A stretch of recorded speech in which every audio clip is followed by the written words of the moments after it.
केंद्रीय वस्त्रोद्योग मंत्रालयाच्या सचिव आणि वस्त्रोद्योग समितीच्या अध्यक्ष नीलम शमीराव वस्त्रोद्योग मंत्रालयाअंतर्गत कार्यरत विविध संस्थांमध्ये सध्या सुरू असलेले कार्यक्रम, संस्थात्मक कामगिरी आणि धोरण अंमलबजावणीच्या प्रगतीचा आढावा घेण्यासाठी कालपासून 2 दिवस मुंबईच्या दौऱ्यावर आहेत।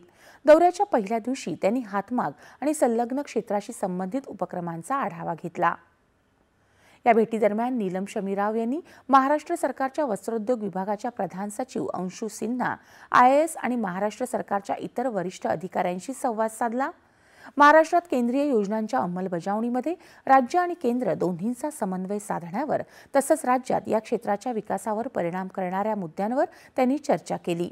सचिवांनी यावेळी वस्त्रोद्योग समिती कायदा 1963 मध्ये वस्त्रोद्योग समितीच्या संस्थापकांनी नमूद केलेल्या कामांसह संस्थेच्या एकूण कामकाजाची पाहणी केली आणि कायद्याची उद्दिष्ट पूर्ण करण्यासाठी आपल्या उपक्रमांची पुनर्रचना करण्याची, त्याला नवी दिशा देण्याची आणि वस्त्रोद्योग मंत्रालयाचा दृष्टिकोन पूर्ण करण्यासाठी या उद्योगाला पाठबळ देण्याची सूचना केली।